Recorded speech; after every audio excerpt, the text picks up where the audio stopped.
Pagsibol Village, Katmunto sa Bulacan. Ang update natin is for Katmunto. Ito naman ay pupunta kami bukas. Sunday po bukas, may buyer po ako. And meron po kaming office doon sa Pagsibol 2. Bali si Katmunto, kung hindi mo pa po napapanood yung vlog nung map location, yung vicinity map, malapit lang po sa highway. Same location na ganun din kalapit yung Pagsibol Phase 2 kung saan nandun yung office namin. So, naka-ano naman yun, naka-pin na yun sa Waze. So, ang meet up natin is office muna, and then magko-convoy tayo papunta doon sa pinaka-location ni Katmon, pero hindi pa tayo pwedeng pumasok.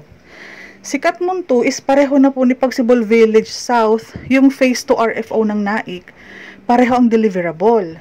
Pareho yung mga improvement.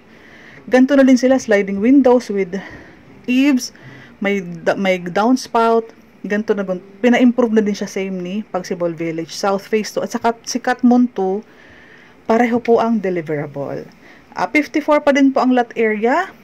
Lumaki po ang ating floor area. Ito muna yung ating harapan, yung 2 carport at yung ating floor area sa loob. Lumaki kasi po diba natakpan na yung ating kitchen area. So lumaki po ang floor area. Ayan, full toilet and bath, covered kitchen area. Pareho pa din po, pina-improve lang po.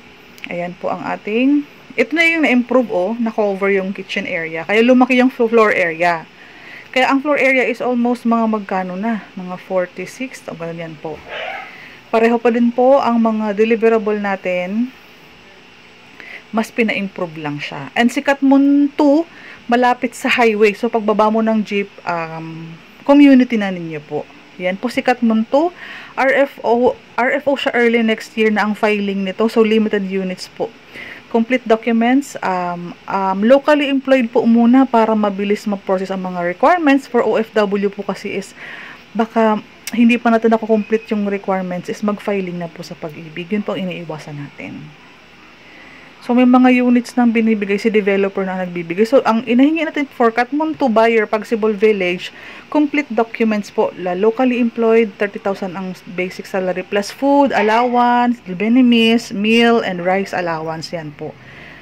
Hindi po kasama ang incentives, ang overtime, ang bonus. So, kailangan ko pong i-verify, i-clarify ko po sa mga buyer ang salary required. Kasi madami pong buyer na malaki ang sahod. Kailangan nating i-qualify kung alin lang doon ang counted.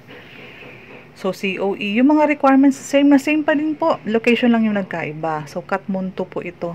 May buyer lang pong humingi ng update.